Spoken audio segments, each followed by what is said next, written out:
Lot in लिखेंगे तो आप कुछ इस तरीके के इंटरफेस पर आ जाएंगे। दोस्तों यहाँ पर जो कि हमने आर्टिकल लिखा हुआ है, जो कि रीजनल ऑफिस से मेल आया है और उन्होंने सुझाव दिया है कि आप अपने आधार कार्ड की date of birth limit cross को किस तरीके से अपडेट करा सकते हैं। तो उसी के बारे में आज की यह वीडियो है, तो वीडियो को लास्ट तक जरूर देखिएगा।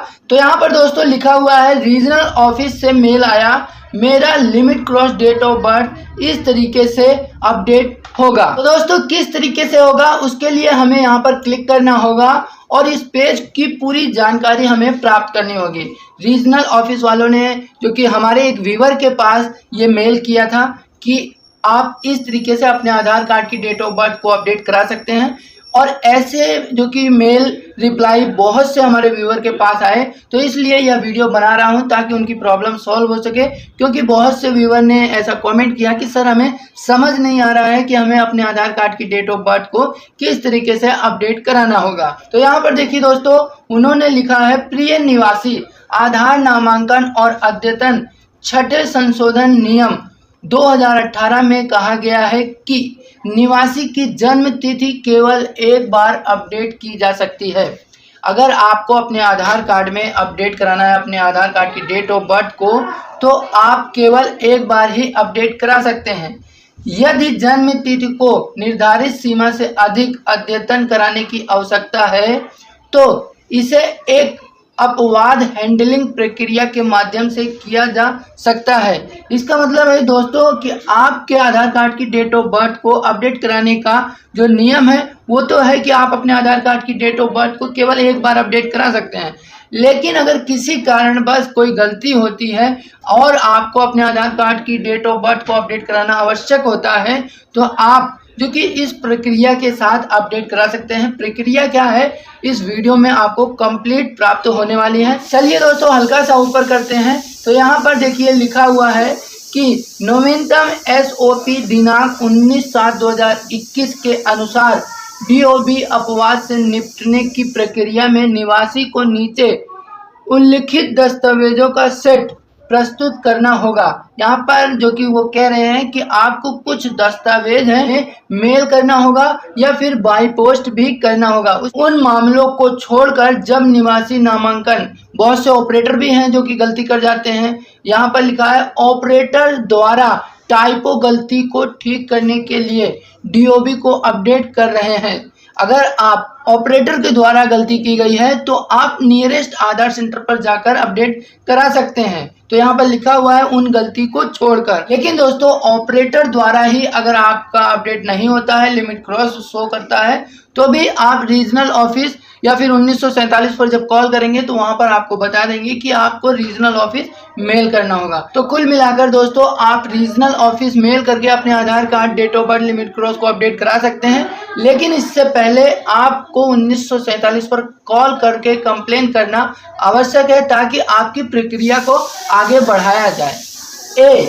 निवासी संबंधित राज्यों के जन्म और मृत्यु पंजीकरण नियम 1999, 2000, 2002 के साथ पठित जन्म और मृत्यु पंजीकरण अधिनियम 1969 के तहत अधिकृत प्राधिकारी संबंधित राज्यों में द्वारा जारी किए गए जन्म प्रमाण पत्र प्रस्तुत करता है। यहाँ पर आपको जो कि Aadhaar card date of birth limit cross को अपडेट कराने के लिए आपको एक जन्म प्रमाण पत्र अपना प्रस्तुत करना होगा, मेल करना होगा, चाहे आप बाई पोस्ट भी कर सकते हैं।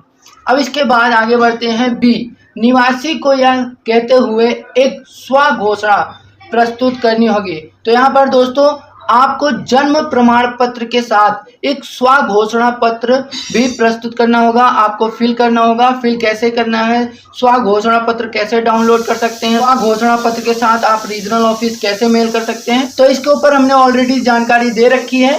तो लिंक आपको डिस्क्रिप्शन में मिल जाएगा, वीडियो के एंड में भी है वीडियो मिल जाएगी कि वह जन्म तिथि के अद्यतन के लिए अंतिम बार आवेदन कर रहा है।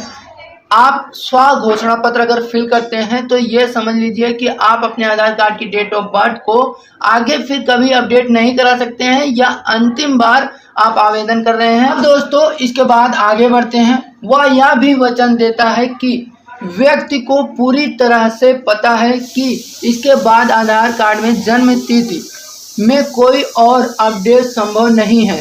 दोस्तों, जन्म तिथि आप अगर अपडेट करा लेंगे तो उसके बाद कोई अपडेट संभव नहीं है। अगर व्यवस्था हो नाबालिग की, तो नाबालिग के मामले में स्व घोषणा पत्र पर माता पिता या कानूनी अभिभावक, गवर्नमेंट अधिकारी हो कोई, उसके द्वारा हस्ताक्षर किए जाने की आवश्यकता है। अगर आपके माता पिता हैं और आप नाबालिग हैं तो माता पिता के हस्ताक्षर कराना जरूरी है, या फिर आप किसी भी गवर्नमेंट अधिकारी के हस्ताक्षर करा सकते हैं। इसके बाद दोस्तों, अनुगलन आपसे अनुरोध है कि स्व घोषणा पत्र संकलन भरें और राज्य सरकार द्वारा जारी जन्म प्रमाण पत्र के साथ अपने नज़दीकी नामांकन केंद्र पर जाएं। दोस्तों, जो जन्म प्रमाण पत्र है उसके साथ आप नज़दीकी आधार सेंटर पर जाकर अपडेट कराएंगे तो वहां पर एक आपको अपडेट स्लिप दी जाएगी।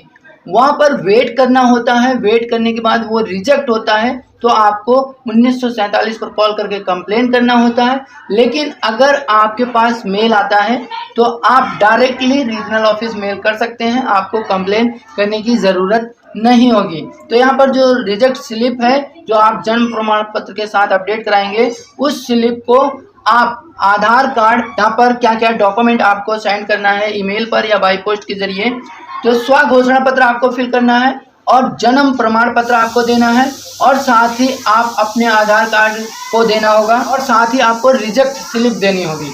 तो यह डॉक्यूमेंट आपको रीजनल ऑफिस मेल करना होगा या फिर आप बाई पोस्ट भी भेज सकते हैं। यहाँ पर देखिए, अपडेशन के बाद URN ईमेल ID जो कि आपको इस पर ईमेल पर भेजना होगा। यह ईमेल ID हर स्टेट का अलग अलग है। तो दोस्तों, सभी स्टेट के लोग इस ईमेल ID पर मेल नहीं करेंगे। आप अपने स्टेट के रीजनल ऑफिस ईमेल ID पर मेल करेंगे। यह लखनऊ के रीजनल ऑफिस की ईमेल ID है। तो आप जो कि लखनऊ से हैं, उत्तर प्रदेश से हैं, तो आप रीजनल ऑफिस लखनऊ मेल कर सकते हैं इस मेल ID पर। लेकिन अगर आप किसी और स्टेट के हैं तो आप अपने स्टेट के रीजनल ऑफिस मेल करेंगे।